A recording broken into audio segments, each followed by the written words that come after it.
Hey folks, before we get on with this presentation, I just wanted to show you one spot on the web that I think everybody needs to know about. Has everybody been to the Progress website for support?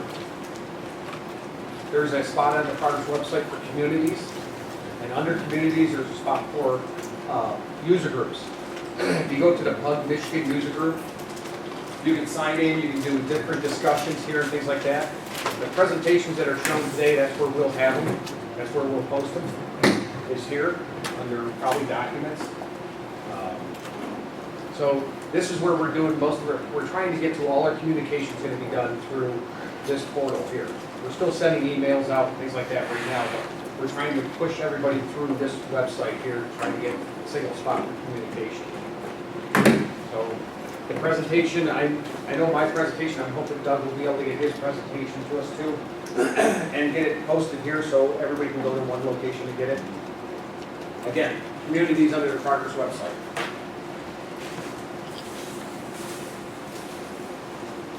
Okay, Doug?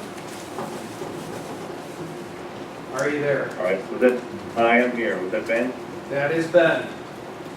Thank you very much, sir. You have a Are we all room together? full. You have a room full of people right now, eager to wait, Okay. waiting for you to show them some wonderful stuff. And All right, if you I'm don't, they're going to be to- throwing things at you. Well, better you than me, right? Thanks. I'm going to mute the lines. If you have a question, you can raise your hand in the participant view on WebEx, or I'll be able to hear you on this end. I'll be switching back and forth between the chat view and the presentation view. My marketing colleague and my sales colleague are not joining us today, so I'm doing this solo. So you're stuck with just technical stuff. I'm sorry you don't get a marketing or a sales presentation. I know you're going to be very upset about that. But this will be about 30 to 40 minutes presentation time, and it's an open conversation. So anytime you have questions along the way, throw your hand up, and we'll take care of you. All right?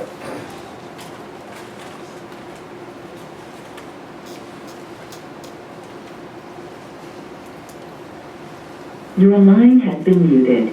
To unmute your line, press *6 or #6, and you will hear a slight tone when unmuted. Your line has been muted. To unmute your line, press *6 or #6, and you will hear a slight tone when unmuted. Okay. Say when. Okay, she's done talking now. If we're muted, he can't We're hear. muted.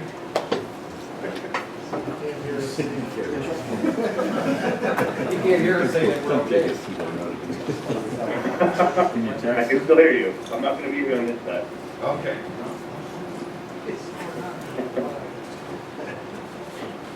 All right, everyone see the initial slide, table partitioning?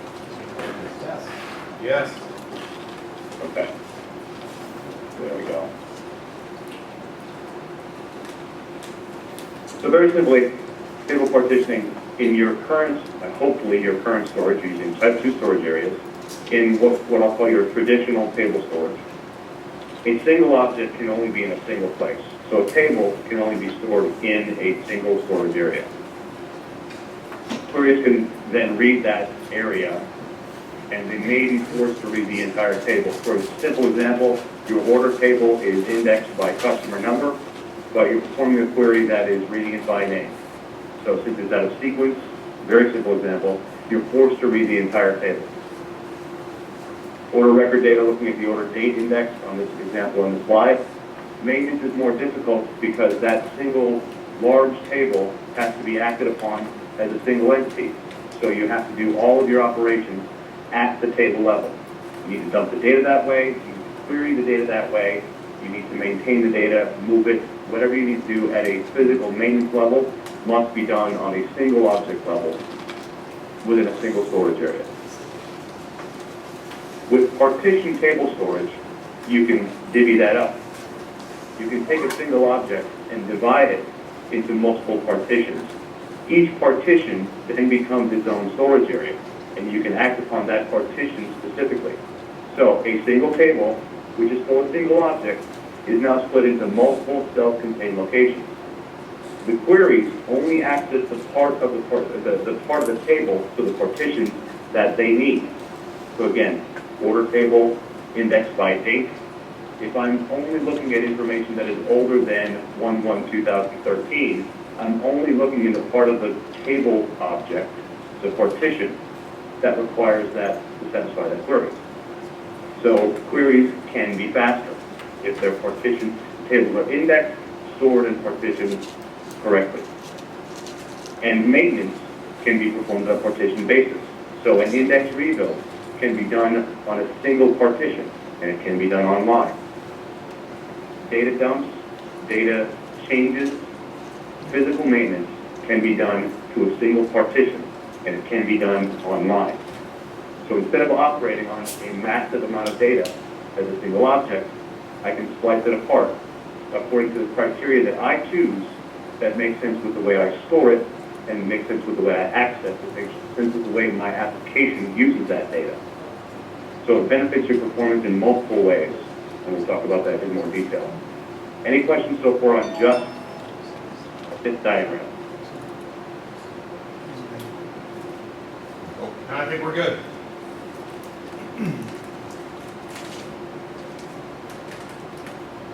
So why do you need it? Multiple caveats apply. Your knowledge may vary, blah, blah, blah. The multiple caveats all are to do with what you do with your data, how you store it, and how you access it. Those two are the biggest caveats. We can set up a Sports 2000 database and show you how much faster it is to do CRUD operations. But the way your schema interacts with your hardware and your users will vary immensely. So we haven't yet done that for you.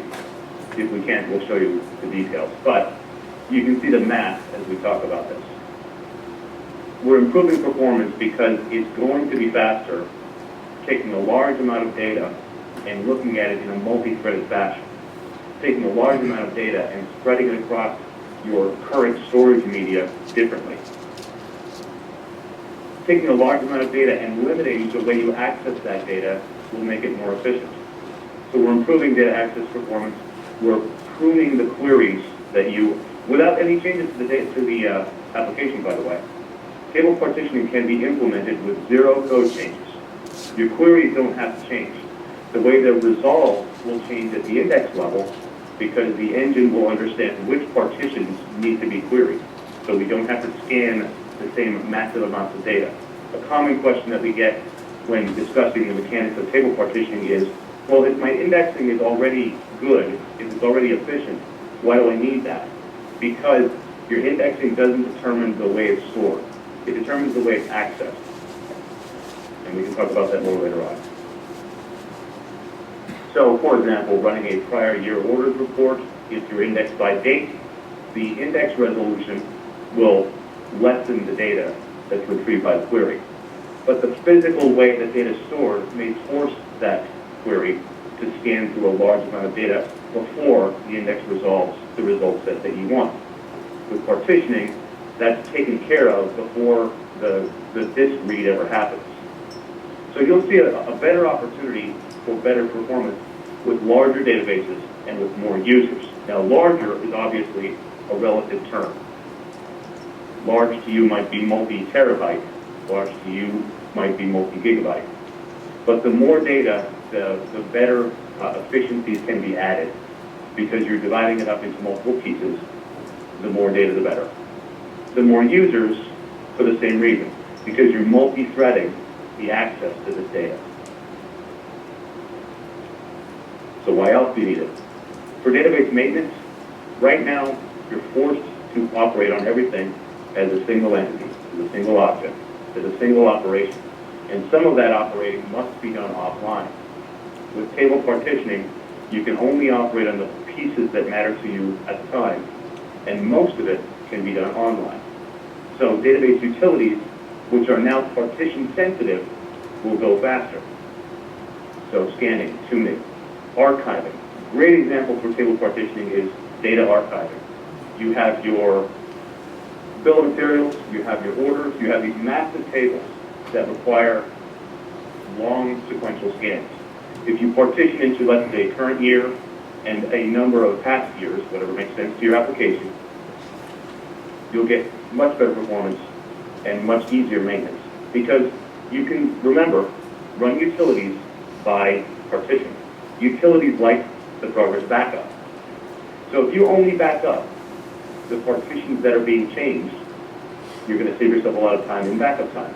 If you have a archive partition defined, and that partition is defined as a read-only partition, which, by the way, you can define read-only partitions, then you don't have to back it up every night, because it's never going to change over time.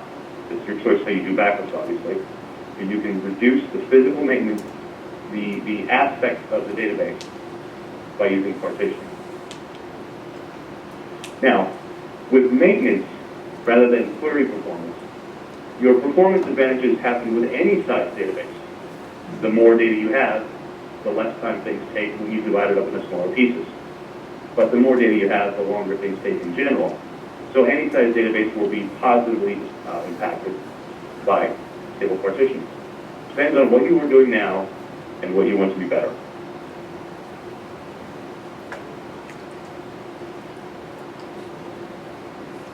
So what can you do? Table moves, adds, changes, split them, binary dump and load, DB tool, index rebuild, all can be performed online per partition. It's a very popular one, index rebuild in particular. You can do in-place migrations, so you can do data migrations, versioning migrations. There's a number of different ways where you can take an existing database, divide it up however you see fit, and make a new database out of it without changing your application in any way, with no code changes. You're changing the physical and logical storage of your database on a per table basis. All right? Partitions can be configured at the partition level. So if you have current data, so archive data versus current data, if they behave differently for any reason, maybe you're just storing more stuff now on a row-by-row level than you used to, you can tune that right down to the partition level. So your created cost limits can be tuned to the partition level. Your big B2, your alternate buffer pool, can be utilized at the partition level.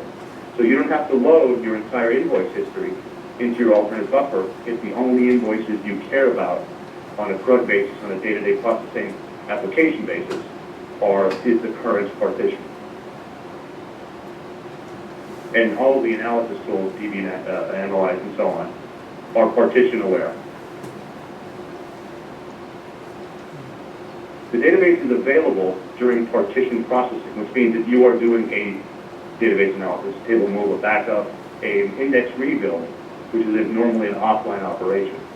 If you're doing an offline operation to date, now with partitioning, only the data that is being actively worked on is unavailable.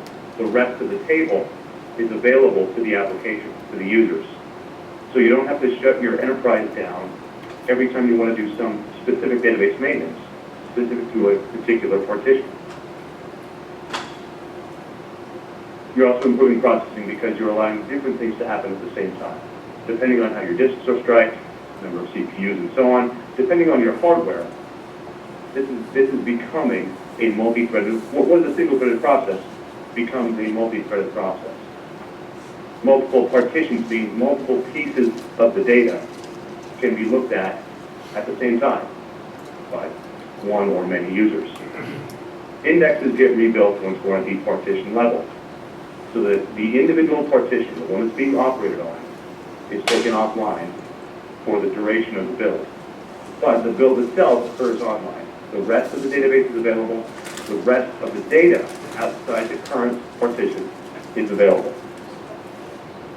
So we're improving concurrency of operations and processing. Any questions? Nope. Nope, they're all sitting here in awe.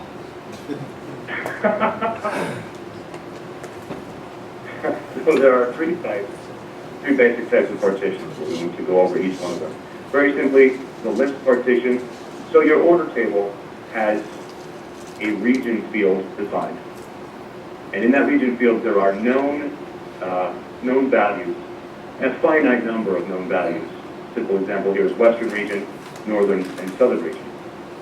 So I could use those criteria as partition criteria. In this case, that makes up a list partition. 3 elements in the list: Western, Northern, and Region. I can also use the order date field to define a range partition. The 2 types are so far on list and range. Range partition being a date field, I have 2010, 2011, 2012. I have known values. The difference between the two so far is the list partition has a number of, a finite number, and typically it's a low number, but that varies by application, a finite number of known values. The range partition is more subject to wider specific values, so it's not order date by year, right? You store the order date. You don't store the order date by year. But within a certain range, January 1st, 2010 to December 31st, 2010, they fall within a given partition. They're not specific values, they're ranged values. Get it? And then there's a hybrid of the two. You can combine partition types. You define the partitions you want. You define them according to your application's use, which you derive through the table of activity and obviously the indexes that you have defined. All right? So I can combine the 2 types to create a sub-partition by region and by order date, or a list range partition, in other words. So I have a partition that contains the Western orders for 2010, another partition contains the Northern orders for 2011, and so on.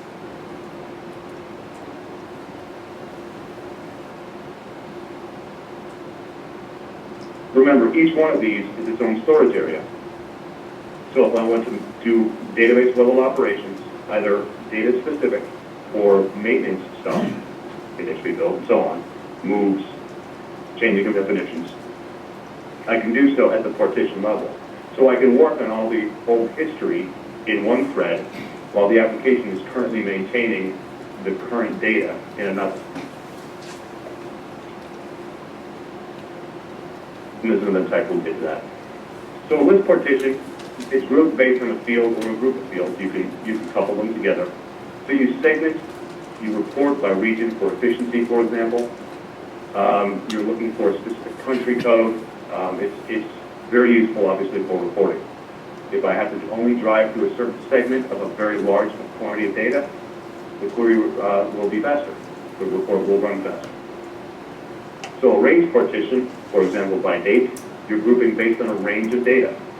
So you can make historical data, data that you know is not going to change, or that you don't want to permit to be changed. You can mark a given partition as a read-only partition. And for those of you familiar with query processing, you use the read-only flag, the -RO, for your batch processes that only do reads. You know how much it improves your performance already. By marking a given partition read-only, you get the same bump. You get all the overhead associated with a client that has to do writes. All that goes away. So marking a particular partition read-only improves performance for the same query that you have in place today.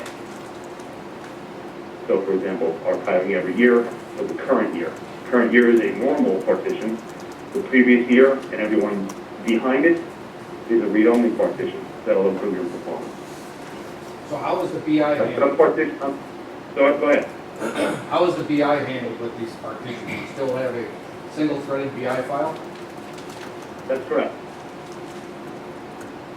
Yeah, because the storage mechanism that the BI uses to update the notes, none of that's changed. It's the addressing that's changed. So it's still doing a particular operation for a particular block. So none of that has changed. It's just the way the hierarchy of the block storage is defined has been changed.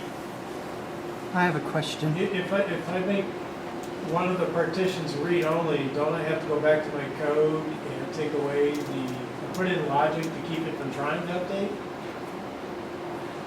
So the assumption is that if you know you're not writing to a record, you never want to be, you don't ever want to use share lock. Let's start with that.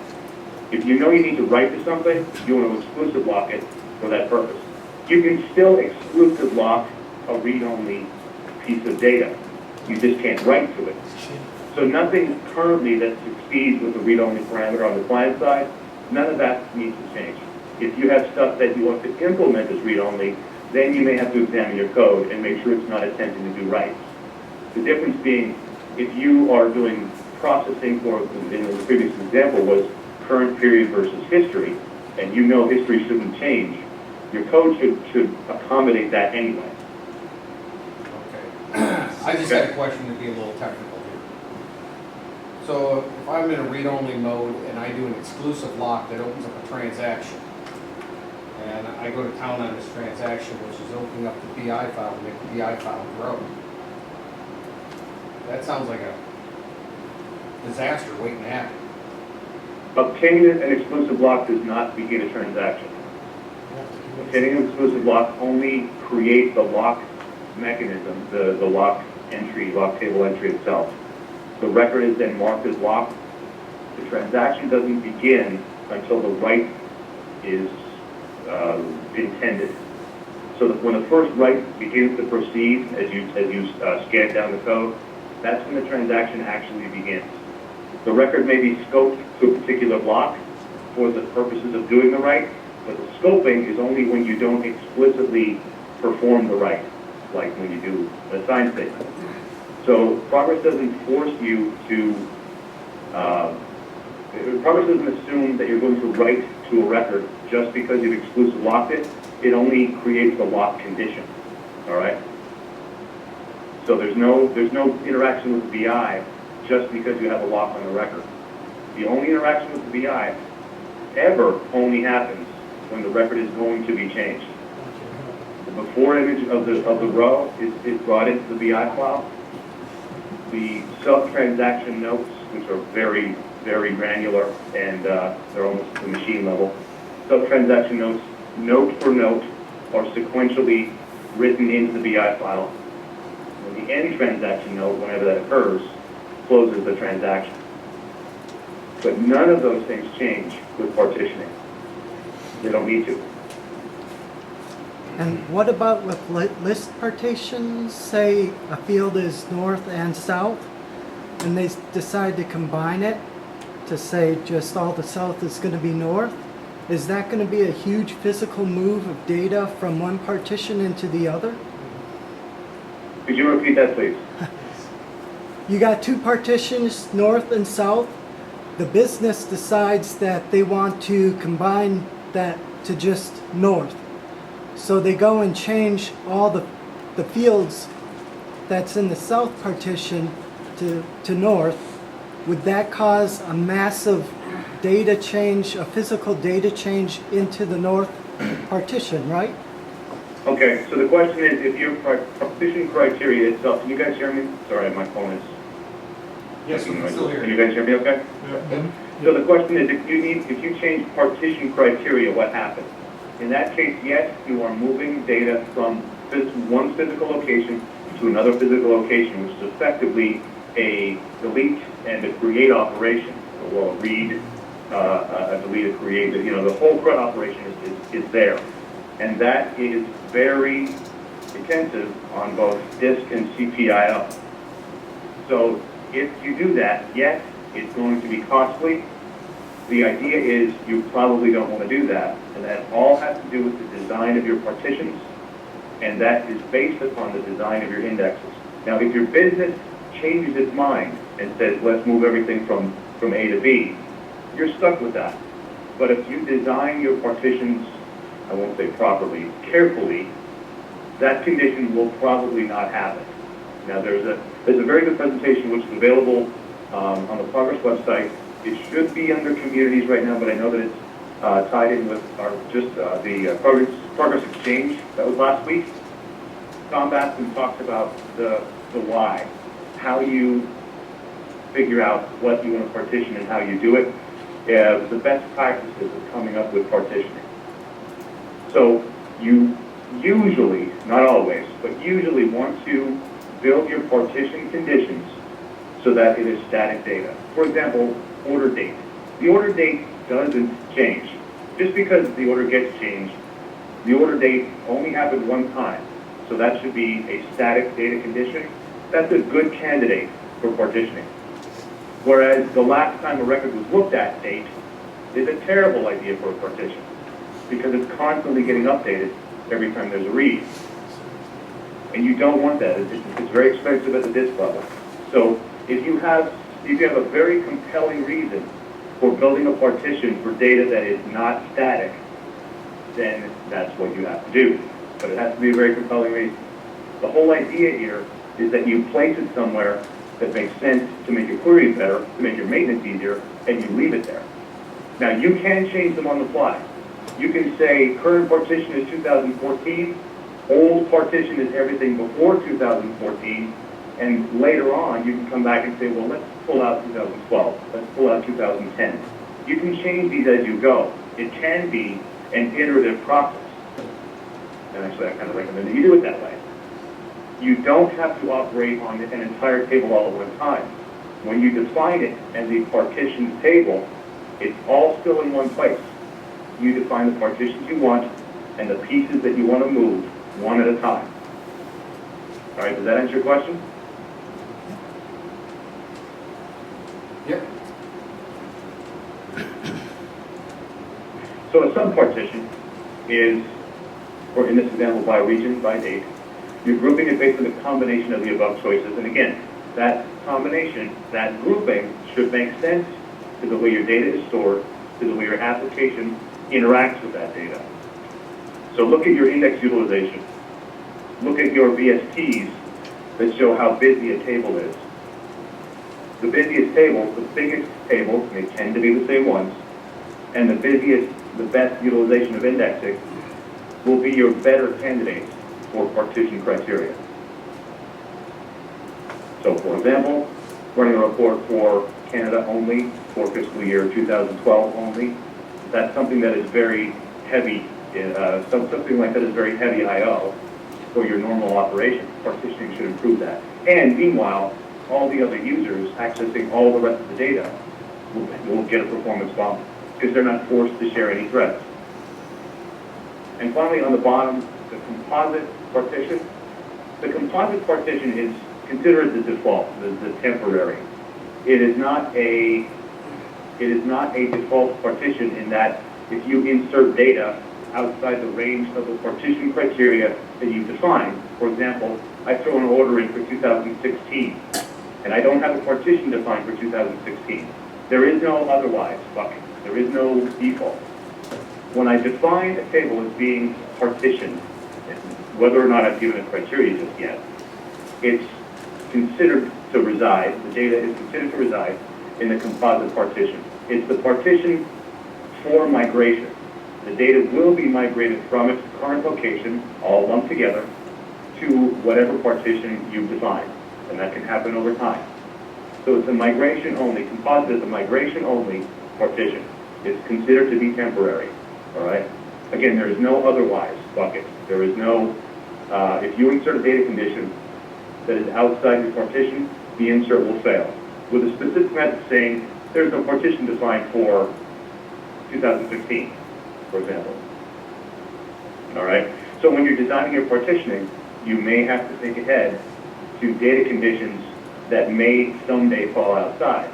Make it part of your, if you're doing range partitions by date, make it a part of your regular maintenance cycle to make sure the partitions for future dates are built. If you're doing list partitions, that should be much simpler because list partitions are usually small, finite, known values that may never change. And if they do change, again, make it part of your regular maintenance conditions to review the data and to accommodate for those areas, those partitions.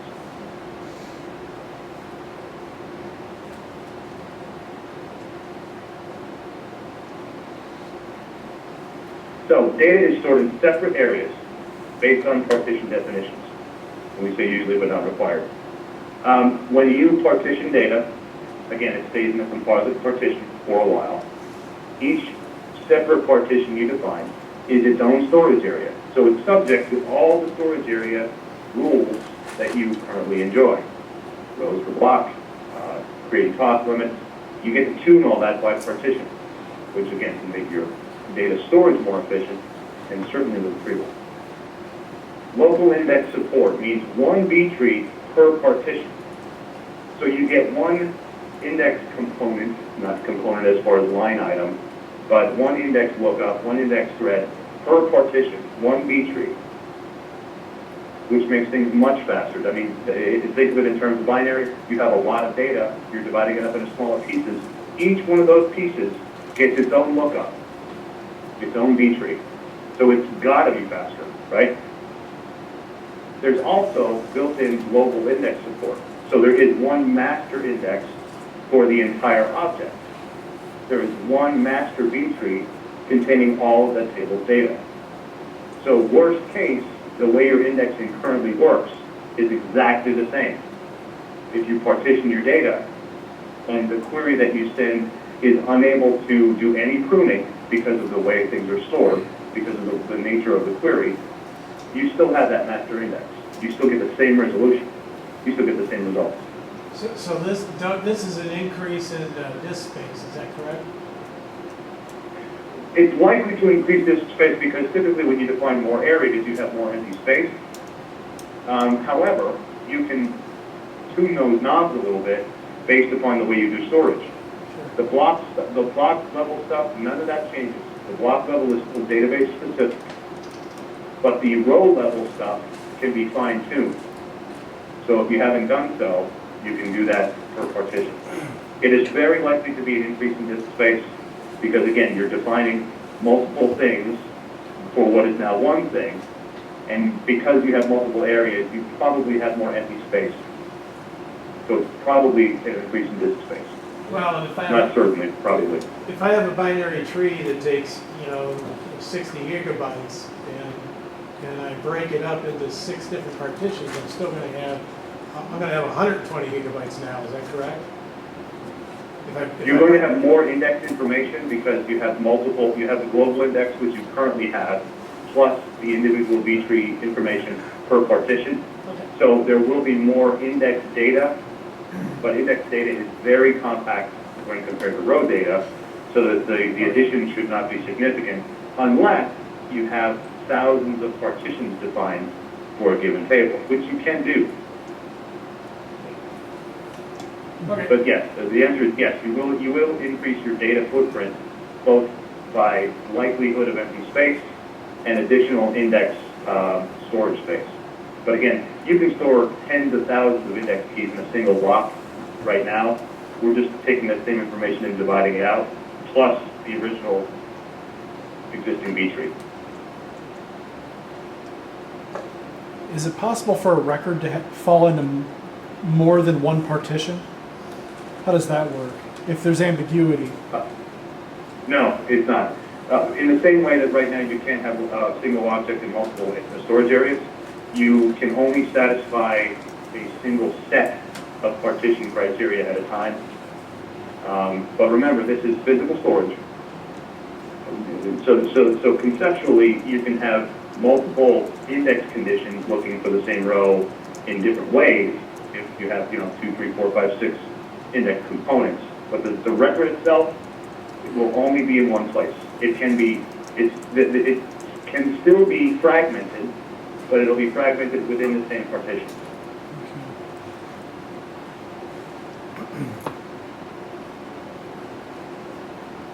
Any other questions?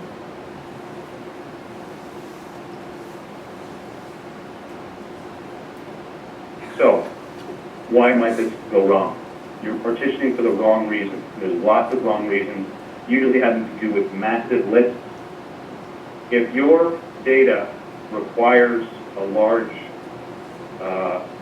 list as the first element of a very busy index, it's possible that that's a good condition. That's a good partition criteria. Possible. But if your data is, well, for example, a large list would be all of the dates between January 1st, 1960 and now. That's a long list.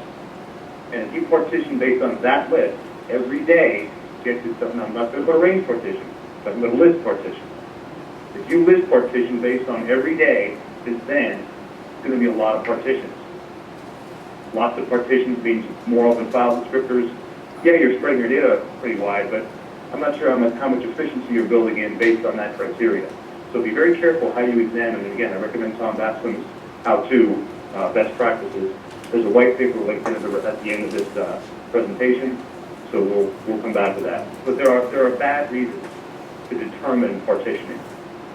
Good reasons are things like good indexes, meaning your queries are tuned according to the way your data is stored, and your indexes serve that. All right, your index criteria will tie very closely to your partition criteria. You don't want to partition on the wrong column, like update date. We've discussed that one a little bit already. Or row ID. Row IDs are subject to change. Row IDs are constructs that are designed to be internal pointers to the Progress database. They are not designed to be data elements for your application. They are subject to change. They indicate a physical storage location in the database, and that physical storage location is subject to change over time. So that's not a good idea. If your indexing is poorly utilized, or you choose the wrong index, or you choose the wrong part of the right index, like you don't pick a leading component. If you have an index with 4 components and you want to partition based on components 2 and 3, that can be a disaster. You're still scanning through all the same data.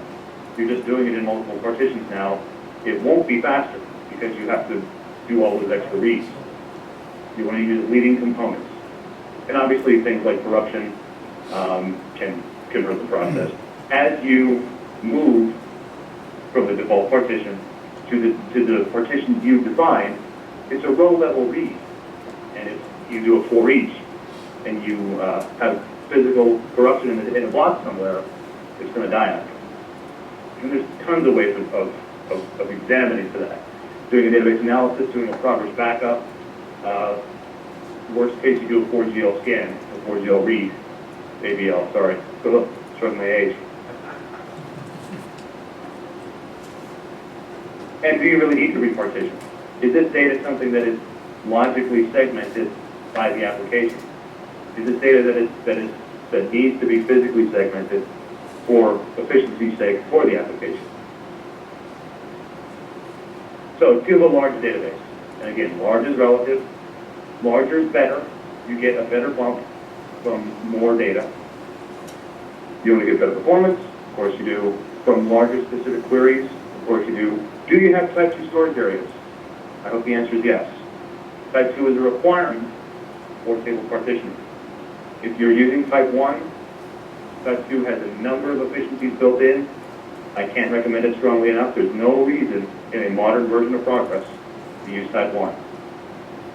And the migration from 1 to 2 is very easy. So in summary, the partition types are list, range. You can sub-partition with multiple conditions. And then there's the composite partition used for migration. You have global index support and local index support per partition. Queries are automatically pruned, basically to only look where they need to look. You don't have to scan through massive amounts of data to satisfy the same query with the same results you get today. You can migrate in place with no application changes, and you can use both list and range partitions as part of your migration, or composites thereof. And the maintenance can be done online. You can truncate and delete areas. You can move, rename tables, split merge, and the big one that we get a lot of positive feedback on is the index rebuild online per partition. Any questions?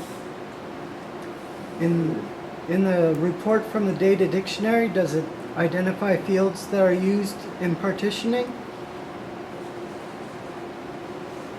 Can you repeat that, please? In the data dictionary report for, say, a detailed table, does it identify which fields are used in partitioning? That way a programmer who Okay.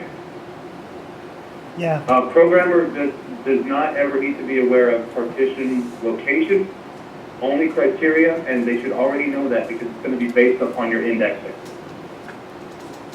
So that's a partial answer, I know, but it's a good answer. a programmer should be aware of the way the indexes interact with data, and a data architect, someone, a DBA, someone who's doing the physical design, should be aware of the way the indexes interact and the way partitioning works. And your partitioning criteria will be based upon the way you do indexing. All right? So that's a partial answer. The other part of that is, does the data dictionary show you this stuff? Yes, it does, kind of. All of the reports, database analysis, table analysis, all of those are partition sensitive, so you'll see new sections similar to right now the storage area sections. The data dictionary doesn't specify on a per table basis what partition, because the partition criteria does that. So there aren't like multiple named partitions anymore. You don't have a partition named new stuff and a partition named old stuff.